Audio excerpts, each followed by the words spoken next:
Hi, and welcome to Future Church. I'm Stephen Smith, the rector of St. Patrick's Episcopal Church in Dublin, Ohio. As I've been saying, we are now in the third age of the church. The first age was persecution and the formation of the church in the first 4 centuries, and then we entered Christendom. And now we're in an era where the rest of the world doesn't care much about us, an era of benign neglect. The question that came up in the first era, formation and persecution, was, are you serious? Do you want to be a part of the church? And as I said last week, we can learn from that era because they were concerned about ethics, about rising above the culture by being above reproach. And I think we need to live above reproach and be loving toward our fellow Christians as well as the world around us. In the second era, Christendom, when people were asking the question, are you a Christian like I'm a Christian? What kind of Christian are you? The thing I want to pull from that era is sacraments. Now, I do this with some hesitation because sacrament is not a phrase that's shared by all Christians. The most Protestant of our brothers and sisters are very suspicious of the term. But bear with me a moment, and I think you'll find that this is a term that all Christians can glom onto when we understand it a little better. You know, back in the Middle Ages, the church was trying to nail down what a sacrament was. And Hugh of St. Victor actually came up with 30 different things that he described as sacraments. Everything from the church service to communion and baptism. But what really propelled sacramental theology into a whole new era was the writing of Teilhard de Chardin and William Temple in the 20th century. Because they saw the universe itself as a sacrament.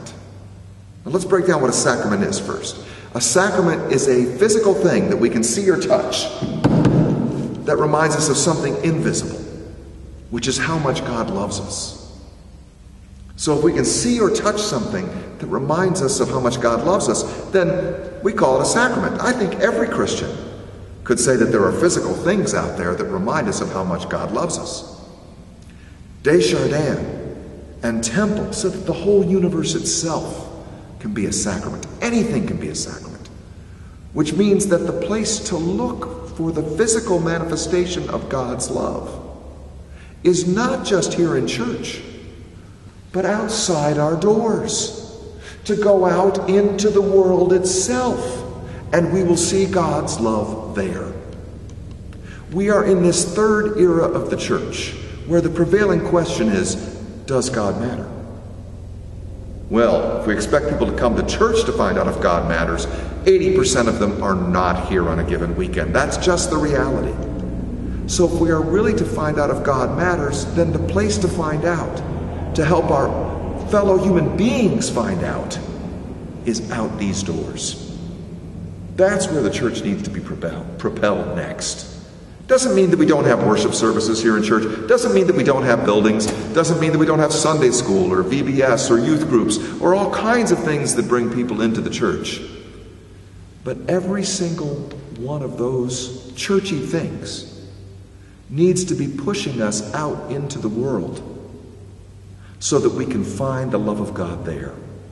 Because we live in a universe, in a world, on a planet that has physical manifestations of the love of God revealed to us everywhere. And for those of us for whom God does matter, it's our job to point out those physical manifestations of the love of God. I'm Stephen Smith for Future Church. Stay tuned.